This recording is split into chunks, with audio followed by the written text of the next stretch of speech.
Good morning and welcome to the Stuyvesant Square Consultancy June 2018 Jobs Report. If you're not familiar with how we do this, every month we produce this schedule.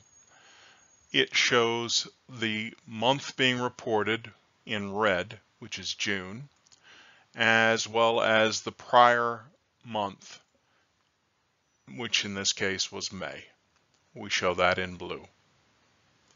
We show this gold bar to indicate the wages on an average weekly basis for each of the sector occupations here on the bottom axis. Along the left axis is a chart of the wages for each week by those jobs, and for the number of jobs created, we use the right axis. This shows number of jobs created or lost by thousands.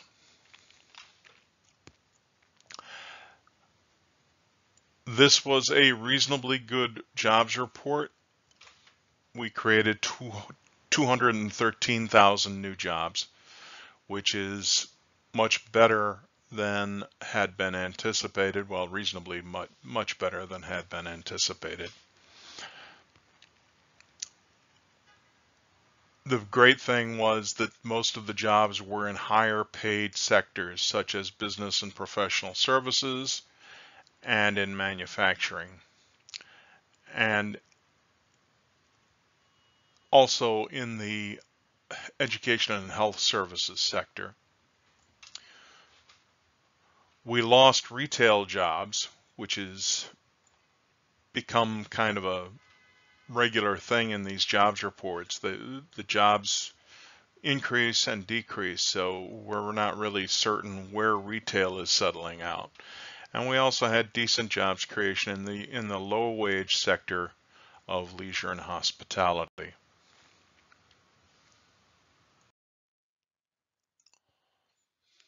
All that said, however, we continue to have concerns about the rate of the pace of interest rate increases by the Federal Reserve.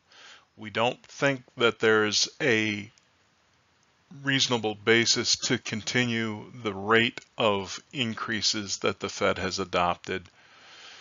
We have grave concerns that it may be slowing off and choking the economy.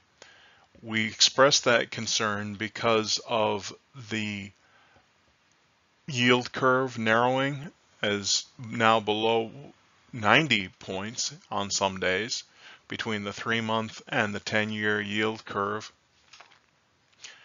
And we also have concerns about the labor participation rate in the purported full employment scenario the Fed is using. Back in the 1970s, when women were just a small part relatively of the workforce, the labor participation rate was some 300 basis points higher than it is now. So full employment is, in our view, vastly overstated. In this schedule, you can see that we used the major categories of GDP from 2018 and showed the first estimate back in April and the final estimate that was released just about 10 days ago. You'll see here that in the green, which is the last estimate, and in the red, which is the first estimate, that government consumption expenditures increased. Net exports, of course, decreased given our trade issues, and gross domestic investment increased, as did, well, personal consumption expenditures actually decreased to the lowest level, I believe, since 2012. But in gross domestic investment, this 1.22 percentage points that it added to GDP of the 2%, we note and have some concern that 50 1 basis points of that 1.22% included GDP as a consequence of intellectual property. As I explained to someone, the fact that Tom Cruise makes $50 million or $40 million, whatever salary he makes, as a consequence of appearing in Mission Impossible version 4, whatever they're showing now or just produced, that $40 million goes into the value of the intellectual property.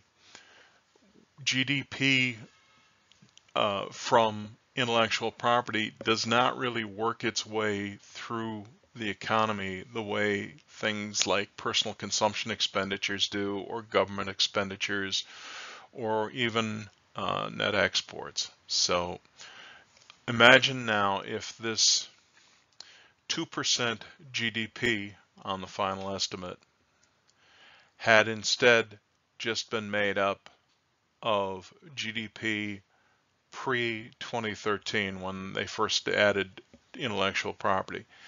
If that estimate were made, GDP would actually be printing at just about 1.5%, which is fairly dismal, particularly given the level of stimulus in this economy. We had a major tax cut.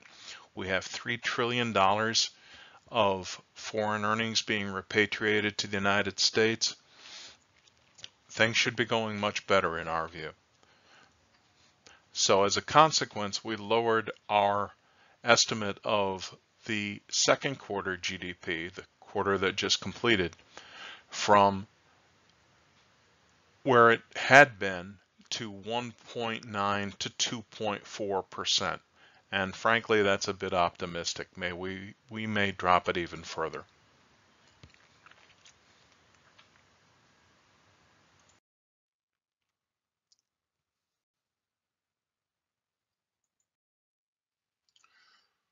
We then report our jobs report and our GDP reports on Twitter, which is our account here is Sty Square.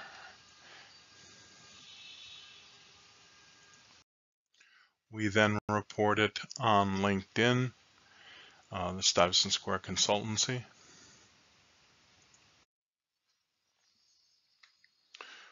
We then display the data in our Facebook page, which is the Stuyvesant Square Consultancy.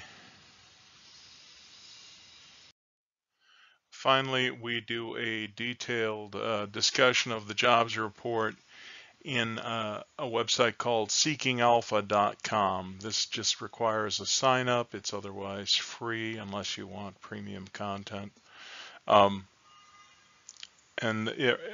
We go into considerably more detail here than we do here in these videos. So check us out. We're at seekingalpha.com, and I am your contributor, J.G. Collins. You will find me on Seeking Alpha. If you wish to subscribe to our mailing list, you can do so here. This is our web page.